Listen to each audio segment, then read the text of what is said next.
Chapter 9 पर्यावरण कानून एवं अधिनियम, पर्यावरण सुरक्षा एवं संरक्षण विधान, environmental law and legislation, environment protection and conservation act. Bharat में पर्यावरण संबंधी कानून की आवश्यकता क्यों पड़ी? वर्णन कीजिए। भारत में पर्यावरण कानून की आवश्यकता का वर्णन कीजिए। पर्यावरण कानून की आवश्यकता, नीड ऑफ एनवायरमेंटल लॉज।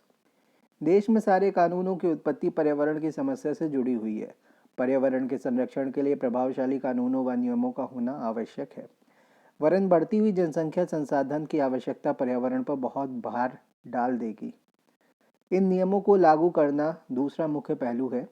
पर्यावरण को और अधिक अवक्रमित होने व प्रदूषणों से बचाने के लिए इन कानूनों और नियमों को प्रभावशाली ढंग से लागू करना अति आवश्यक है। हाल के समय में विभिन्न पर्यावरण संबंधी समस्याएं उभरी हैं जो मानवीय सुख समृद्धि के लिए खतरा बन गई हैं। पर्यावरण समस्याओं का एक ज़रूरी पहलू यह है कि उनका प्रभाव केवल स्रोत के क्षेत्र तक ही सीमित नहीं रहता, वरन दूर दूर के क्षेत्रों तक फैल जाता है। पर्यावरण के दुरुपयोग एवं अवक्रमण से बचाव के लिए प्रभावशाली कानूनों की आवश्यकता है। दुष्ट लोग, जंगल के माफिया, शिकारियों, प्रदूषकों एवं पर्यावरणीय संसाधनों के अत्यधिक शोषण से बचाव के लिए प्रभावशाली कानूनों की आवश्यकता है। प्रदूषण एक ऐसा कारण है जो राजनीतिक दीवारों एवं कानूनी दायरों की परवाह नहीं करता। अतः हम यह कह सकते हैं कि पर्यावरण संबंधी समस्याएं मूल रूप से वैश्विक है। अतः इन समस्याओं के निवारण के लिए पर्यावरण संबंधी कानून न केवल राष्ट्रीय स्तर पर वरन अंतर्राष्ट्रीय स्तर पर भी जरूरी है। बात करते हैं भारत में पर्यावरण कानून की। Environmental laws in India.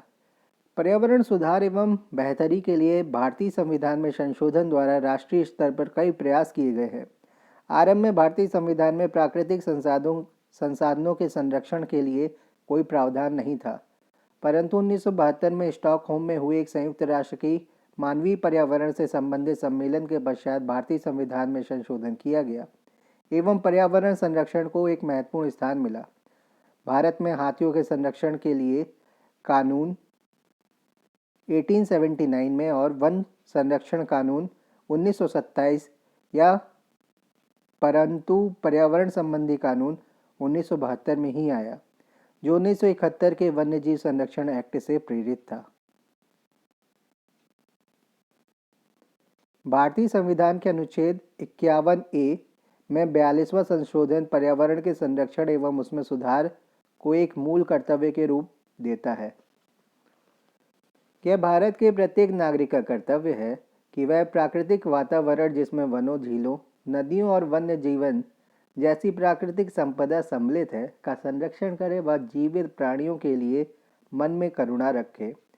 पर्यावरण की बेहतरी एवं संरक्षण के लिए केंद्र द्वारा प्रदेशों को एक निर्देश जारी किया गया है, जिसे राजकीय नीति के निर्देश आधार का दर्जा प्राप्त है। अनुच्छेद 48A स्पष्ट करता है, यह राज्य का कर्तव्य है कि वह न केवल पर्यावरण का बचाव व सुधार करे, बल्कि देश के वनों और वन्य जीवों का भी संरक्षण करे। भारत में 1980 में स्वस्थ पर्यावरण के विकास के लिए पर्यावरण विभाग की स्थापना की गई। यही विभाग आगे चलकर 1985 में पर्यावरण और वन मंत्रालय कहलाया। इस मंत्रालय का मुख्य उद्देश्य पर्यावरण संबंधी कानूनों एवं नीतियों को लागू करना एवं संचालन करना है। अगला प्रश्न है, पर्यावरण संरक्षण अधिनियम 1986 का आलोचनात्मक विवेचन करिए। पर्यावरण संरक्षण अधिनियम 1986, द एनवायरमेंटल प्रोटेक्शन एक्ट 1986। पर्यावरण संरक्षण अधिनियम 1986 का विवेचन निम्नलिखित बिंदुओं के अंतर्गत किया गया है। पृष्ठभूमि देखते हैं।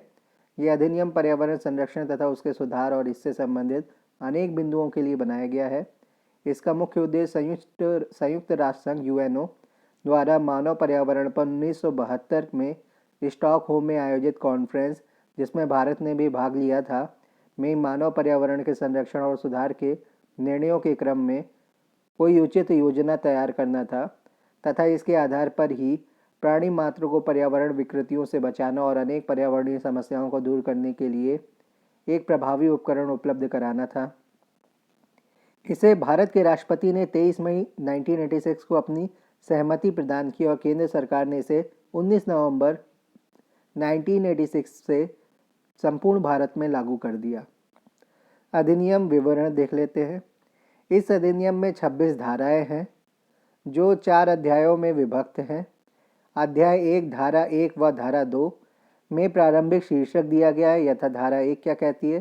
धारा 1 में अधिनियम का कार्यक्षेत्र समस्त भारत तथा उसे केंद्र सरकार द्वारा लागू करने हेतु निर्देशित किया गया ये बताया गया है।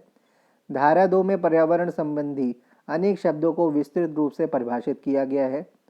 अध्याय 2 देखते हैं। धारा 3 से धारा 6 तक में केंद्र सरकार की समस्त शक्तियों का वर्णन किया गया है। धारा 3 की बात करते हैं। इसके अधीन केंद्र सरकार की उन शक्तियों का विवरण है जिसके द्वारा पर्यावरण की गुणवत्ता की सुरक्षा एवं सुधार तथा पर्यावरणीय प्रदूषण को रोकने, नियंत्रित करने अथवा कम करने के आवश्यक उपाय किए जा सकते हों।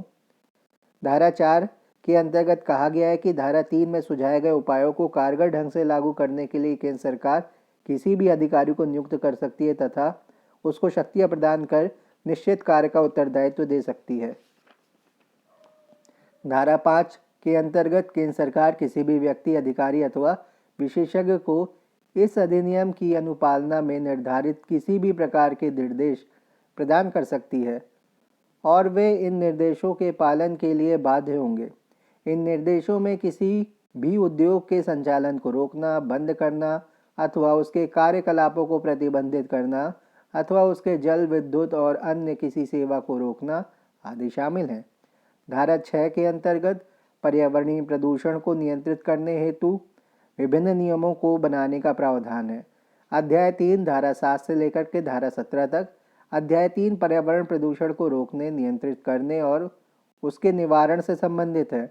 इसमें धारा 7 से 14 तक पर्यावरण प्रदूषण संबंधी कार्यों को रोके जाने के दिशा निर्देश या आदेश निर्देश दिए जाने संबंधी प्रावधान किए गए हैं।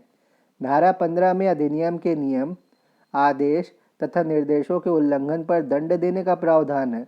इसके अनुसार उल्लंघन करने वाले व्यक्ति को 5 वर्ष तक की कैद अथवा 1 लाख रुपए तक का आर्थिक दंड या दोनों का प्रावधान है। यदि उल्लंघन पुनः होता है या जारी रहता है तो प्रतिदिन 5,000 रुपए तक की आर्थिक दंड का अतिरिक्त प्रावधान है। यदि यह उल्लंघन 1 वर्ष से अधिक अवधि तक भी जारी रहता है तो कैद की सजा 7 वर्ष तक के लिए बढ़ाई जा सकती है। धारा 16 में कंपनी द्वारा उल्लंघन करने पर उसके प्रभारी प्रबंधक को तथा धारा 17 में राजकीय विभाग में विभागाध्यक्ष को यही सजाएं प्रस्तावित हैं।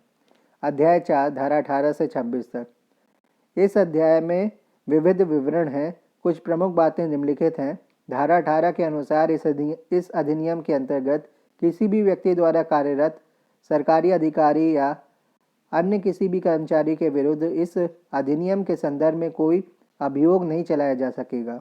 धारा 19 के अंतर्गत किसी भी व्यक्ति द्वारा पर्यावरण प्रदूषण के मामले में वाद दायर करने का अधिकार है। धारा 20 के तहत सरकार को किसी भी व्यक्ति, अधिकारी से कोई रिपोर्ट अथवा सूचना प्राप्त करने का अधिकार है। धारा 26 में यह बताया गया है कि इस अधिनियम के अंतर्गत बनाए गए नियमों को संसद से पारित कराना आवश्यक है। इस अधिनियम का महत्व पर्यावरण के क्षेत्र में बढ़ते प्रदूषण को रोकने तथा प्रदूषण न होने देने के लिए भारत सरकार का यह एक समयानुकूल महत्वपूर्ण प्रयास है। यथा इस अधिनियम से जल स्रोतों की तथा वायुमंडल और भूमि की शुद्धता और निरापदता की रक्षा संभव है। कठिन कानून तथा इसके नियमों में उल्लंघन के फलस्वरूप लगाए गए भारी आर्थिक दंड व कारावास की सजा से भी लोगों को एकाएक ऐसे कार्य करने का साहस न होगा जिससे सामान्य नागरिकों का कोई नुकसान हो या नुकसान होने की संभावना हो। दंड प्रक्रिया में उद्योग को चलाने वाले व्यवस्थापक को अथवा राज्य या केंद्र सरकार के विभागों के विभागाध्यक्ष तक को दोषी कटघरे में लाने का साहसिक कदम भी अत्यंत सराहनीय एवं प्रशंसनीय है। अधिनियम के दोष। इस अधिनियम की कुछ प्रमुख कमियां भी निम्नलिखित हैं। किसी भी उद्योग को प्रारंभ करने से पूर्व इसके पर्यावरणीय प्रभाव के मूल्यांकन की व्यवस्था इस अधिनियम में नहीं है। इसके अभाव में भविष्य में कई आशंकाएं संभव हैं। देश के बढ़ते औद्योगिकरण के फलस्वरूप पर्यावरणीय प्रदूषण के मुकदमों की संख्या अनगिनत होगी। इन्हें सामान्य कोर्ट्स में, जहां पहले से ही हजारों मुकदमे अनिर्णीत हैं, सुलझाया जाना संभव नहीं है। इस अधिनियम में विशेष न्यायालयों के संबंध में कोई प्रावधान न होना एक भारी कमी है। इस अधिनियम की धारा 19 के तहत भारत के किसी भी नागरिक को किसी उद्योग द्वारा किए जा रहे जुर्म के संबंध में वाद दायर करने का अधिकार तो दिया गया है, लेकिन उसके साथ इतने प्रतिबंध हैं कि स्पष्टतः वह अपने को असहाय पाता है। कोई भी व्यक्ति पहले सरकार को शिकायत के साथ 60 दिन का नोटिस देगा।